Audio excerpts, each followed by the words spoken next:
Okay, I'm back for part two. I poured a glass of wine and let's get back into it. So, first of all, cheers. Get out your wine, your water, your sparkling water, Topo Chico, whatever drink you might have, and let's chat. I was talking about memories. I remember being in the bathrooms, the girls' bathroom at a tournament in junior high. I was a cheerleader and we had a tournament at our junior high. So we had different, I want to say it was basketball. I want to say it was basketball, but we had different teams who would come to our school.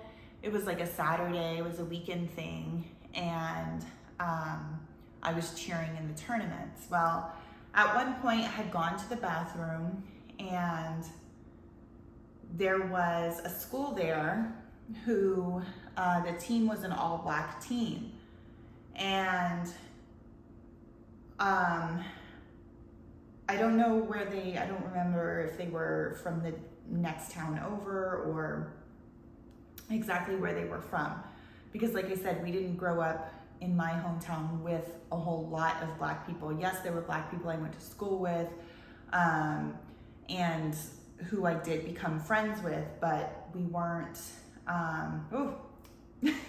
memories are just popping through, you guys, sorry. But anyhow, so I'm in the bathroom and these girls are in the bathroom that are from this team. And so one of the girls like looks at me and she kind of like looks me up and down, and I like just smiled, and she was like, "Are you a mixed breed?"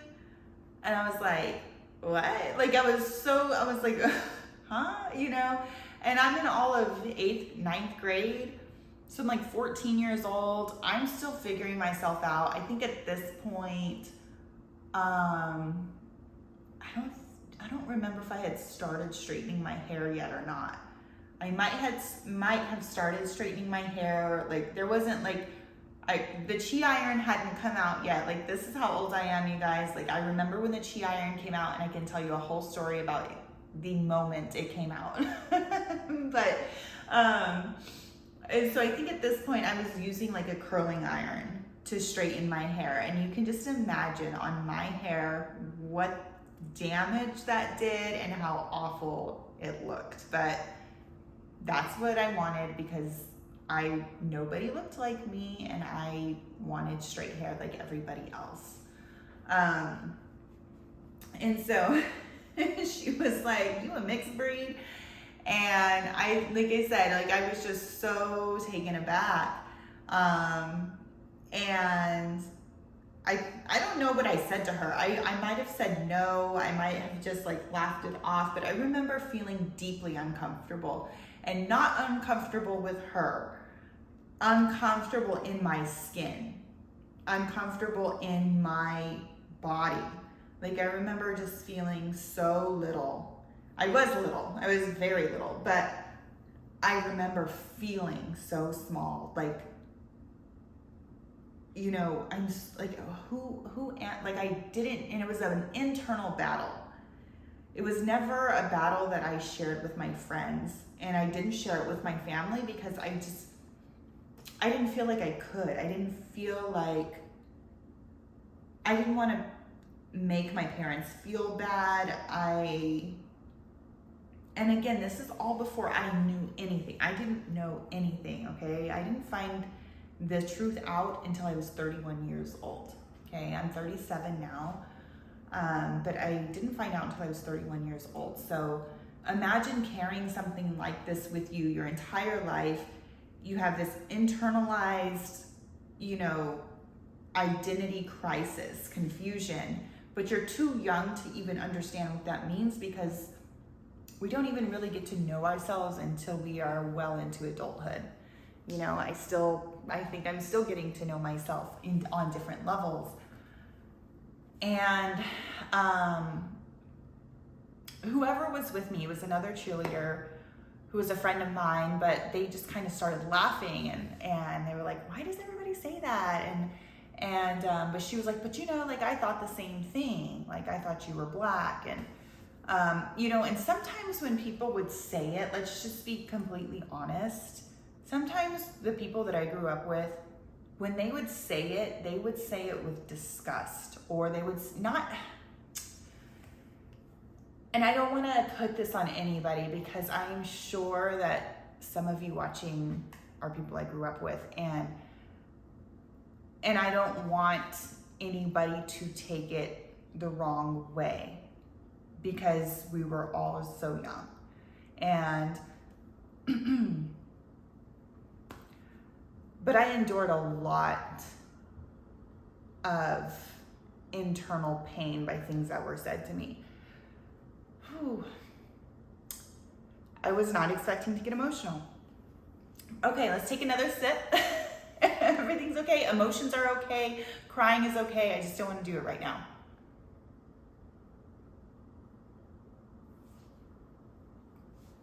And so it would almost be said to me like it was a bad thing.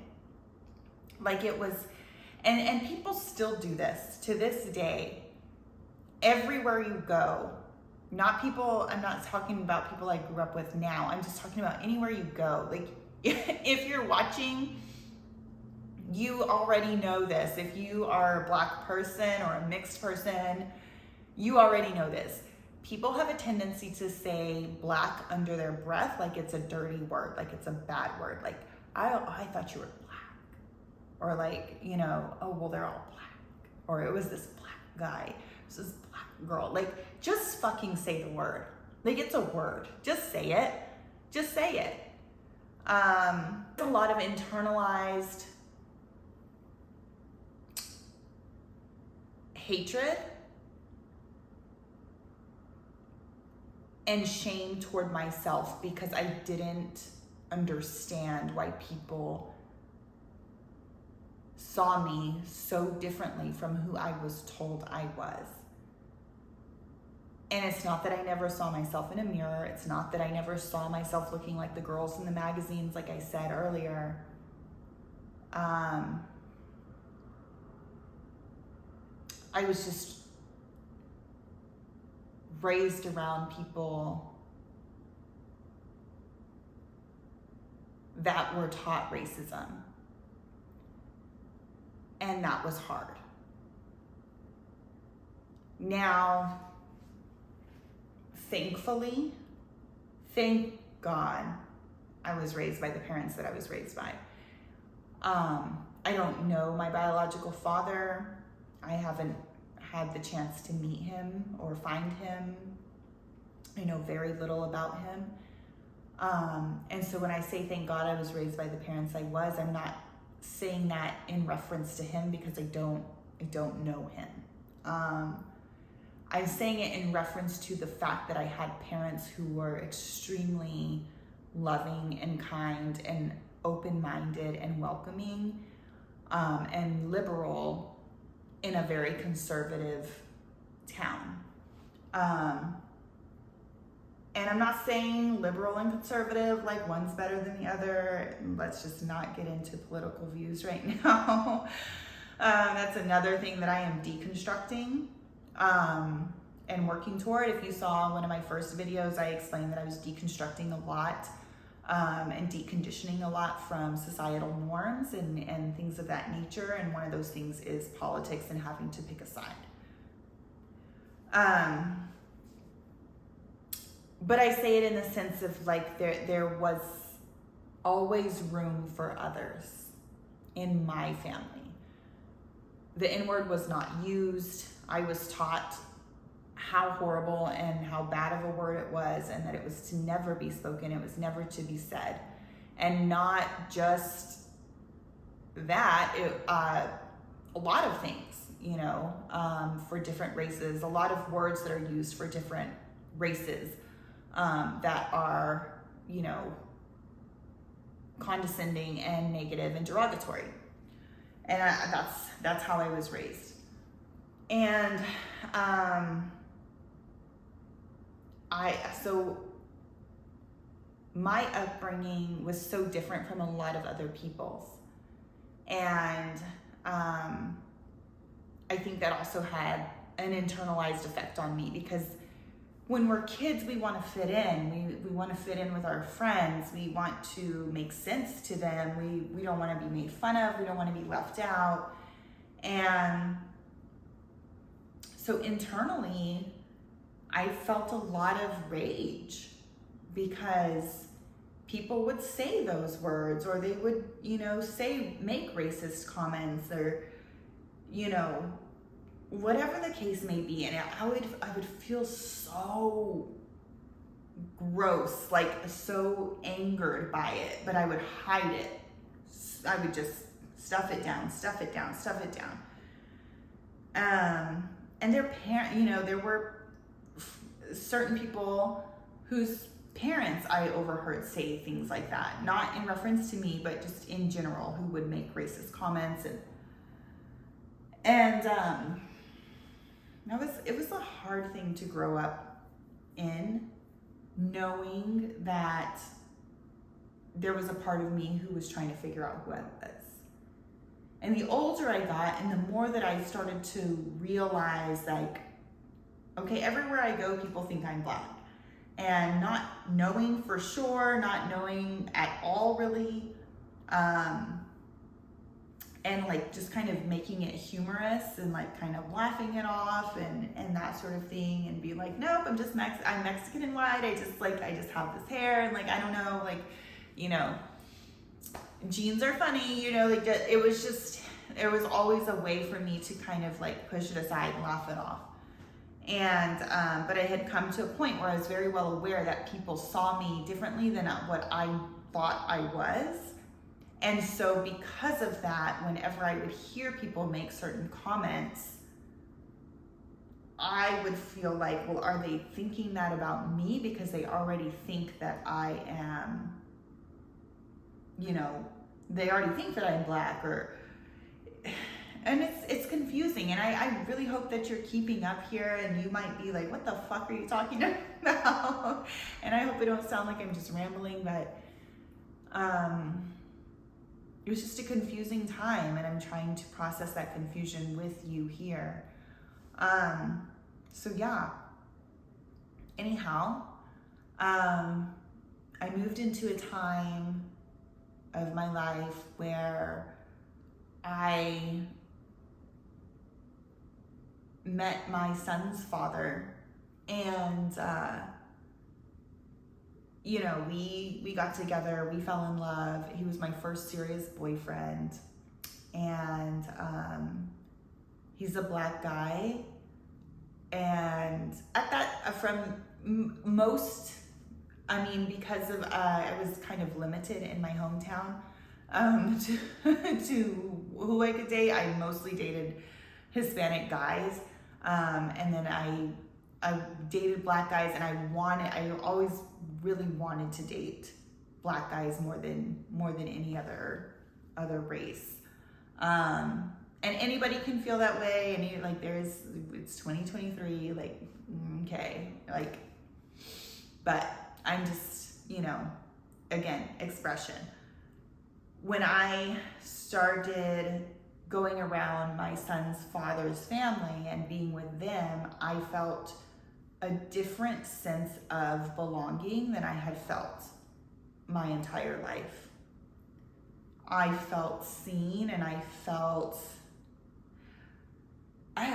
a lot of different things, because I wasn't raised around Black people, really. I didn't have Black family members that I knew. I didn't have, there was a whole side of me that was completely gone and not shown to me and not taught to me. And I kind of learned it through my son's father and his family.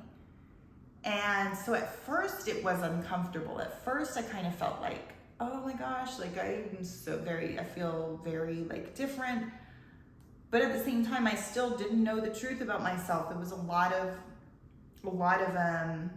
factors weighing in there. But I felt comfortable. like uncomfortably comfortable, like, and I don't know how to explain that. And, you know, moving forward from there, I don't know, like I start to feel more and more like when I'd be around Black people, I felt like I was at home. I was like welcomed here. I was comfortable here. This felt like family to me. And that went forward for, you know, men that I dated afterwards and their families and their acceptance of me. And when I moved to Los Angeles, I was 27 and Noah was 7, and I joined Herbalife. And, you know, Herbalife is a multi-level marketing company. If you're not familiar, I'm sure you're familiar with it. Everybody knows what it is. And no, I'm not part of it anymore. And I will do an episode on that. That'll probably be a 2 or 3 parter. I'll do that in a future videos. But when I joined the Herbalife community of health coaches, and we would run nutrition and fitness labs and workouts and, you know, workshops and all kinds of things. Like it was just a huge gathering of so many things in the fitness and nutrition realm of things. And the team that I joined in LA, I mean, it was like 85% Black, at least. I mean, at least.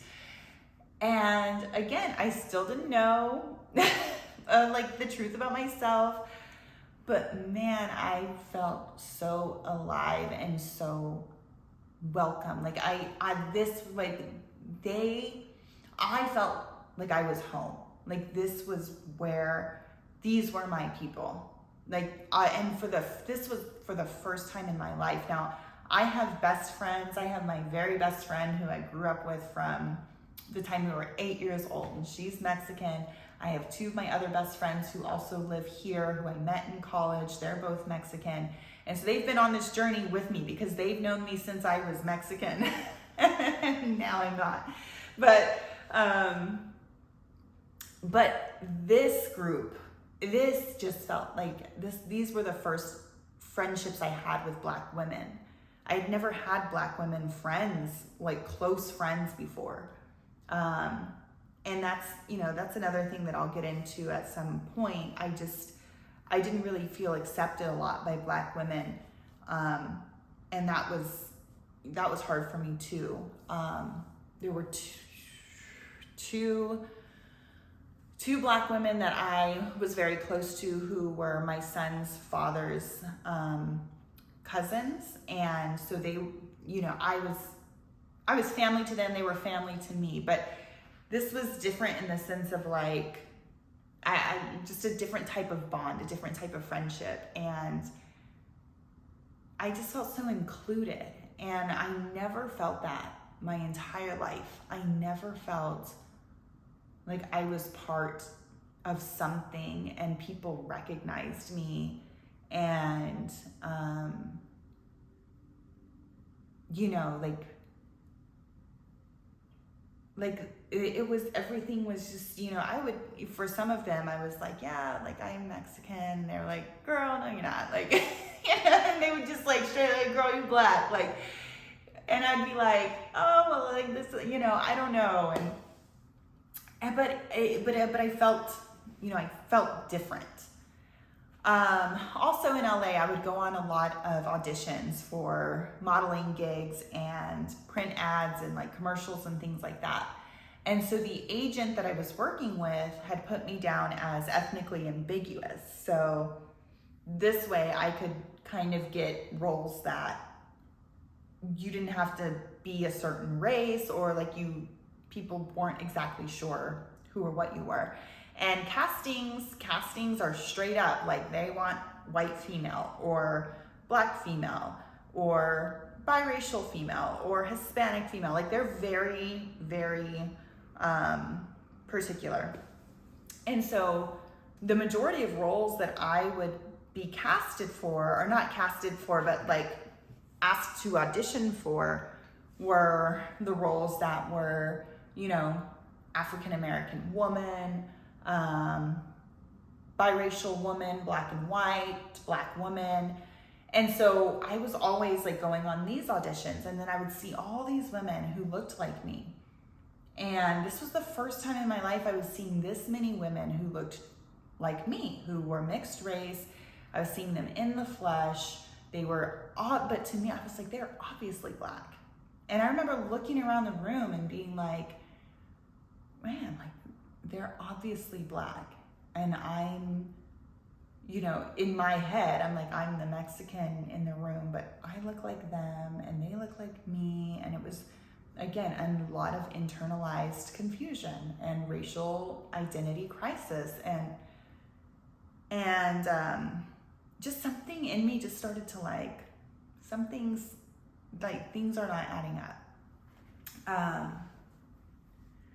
So I'm going to tell 2 more stories about my time in California that pertain to my parents, and then we will cut this off and go to a part 3.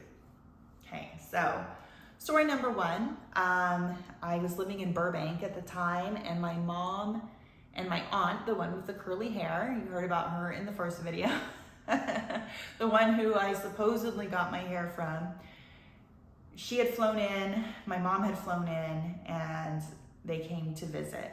So they were at my apartment, and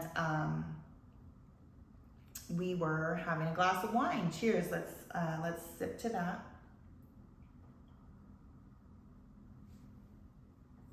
We got into a discussion regarding hair, because my aunt started to say something about she's a cancer survivor, so she had lost her hair and then it started growing back, and so at this point it had been growing back in, and she said, you know, my hair isn't growing back in as curly, you know, she's like, it's growing back in kind of wavy, but it's not as curly as it was.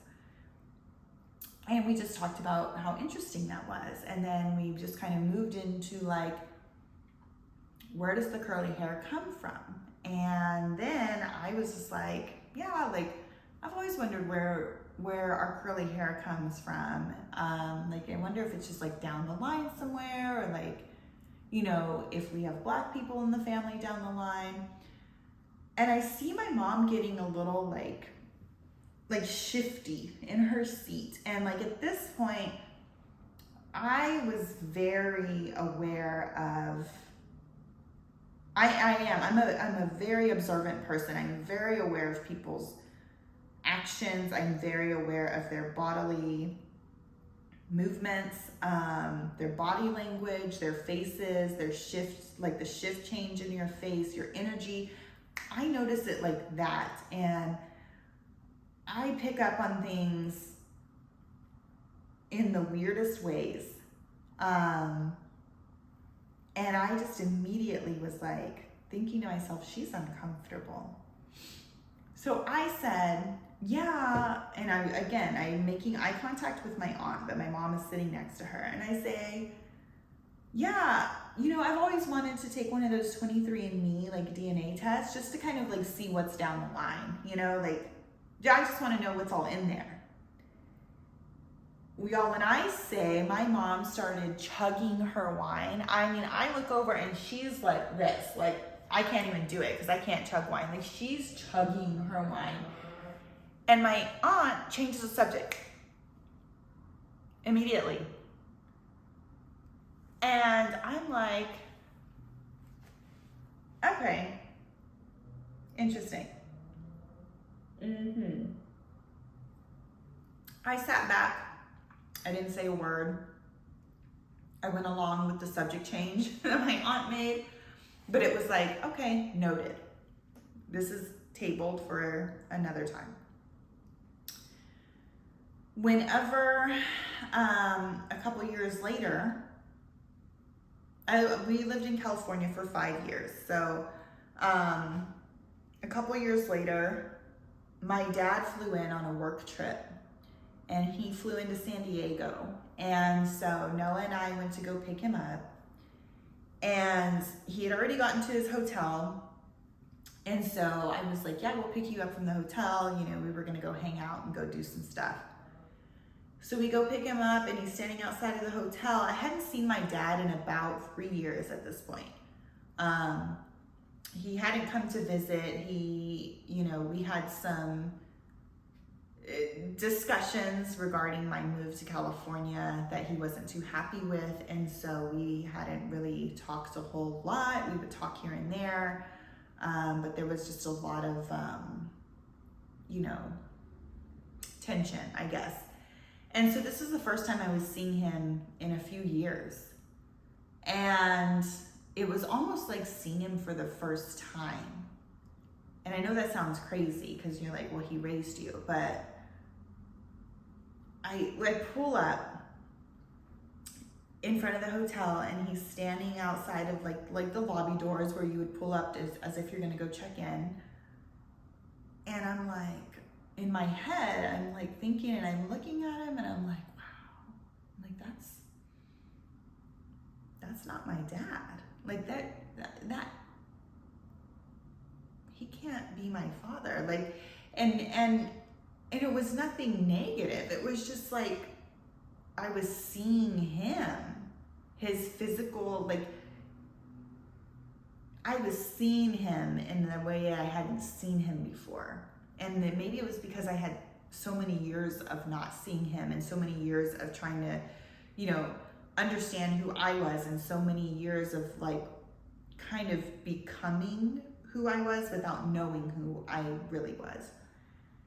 And, he got in the car, we had a great time. We went to the zoo. Like Noah was, I want to say like 9 or 10 at the time. And we had a really good time. And we took a picture at the zoo, the 3 of us. And I remember like the zoo like printed the picture, and